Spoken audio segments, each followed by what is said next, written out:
코로나19 신규 확진자가 휴일 영향으로 1,100명대로 떨어졌습니다.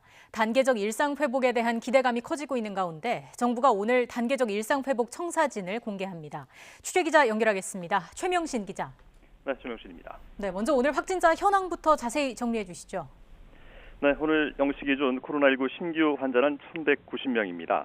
검사 건수가 감소하는 휴일 영향으로 전날보다 233명 줄었습니다.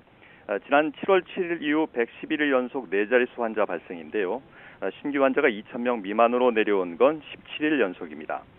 정부는 9월 마지막 주 이후로 3주 연속 감소세가 이어져 최근 확산 규모는 4차 유행 초기인 7월 셋째 주 수준으로 낮아졌다고 평가했습니다. 감염 경로를 살펴보면요. 국내 발생이 1,167명, 해외 유입 사례가 23명입니다. 지역별로 보면 서울 451, 경기 397, 인천 95명 등 수도권에서만 944명의 신규 환자가 나왔습니다. 전체 지역 발생의 80.8%입니다. 수도권 밖에서는 충북이 41명으로 가장 많고요. 대구 32, 충남 26, 전북 24, 부산 23명 등 전국 16개 시도에서 환자가 확인됐습니다.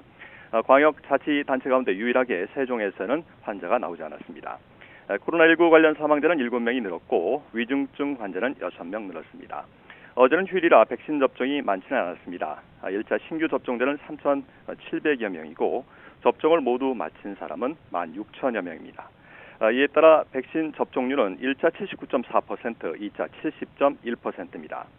이런 가운데 백신 접종 완료자를 대상으로 한 추가 접종, 이른바 부스터샷이 60세 이상과 고위험군으로까지 단계적으로 확대되는데요.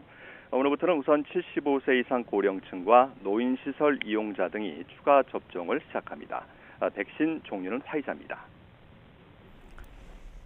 정부가 다음 달 시행하는 새로운 방역 체계인 단계적 일상 회복의 청사진을 오늘 공개한다고요.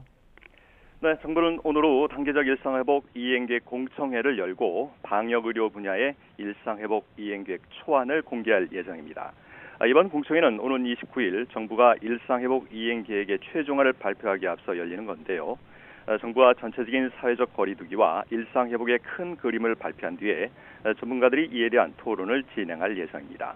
앞서 일상회복지원위원회는 지난 22일인 2차 회의에서 다음 달부터 식당이나 카페 등의 운영시간 제한을 해제하고 유흥시설 등 고위험시설에는 접종 증명서나 음성 확인서, 이른바 백신 패스를 한시적으로 적용하는 방안을 제시했었습니다.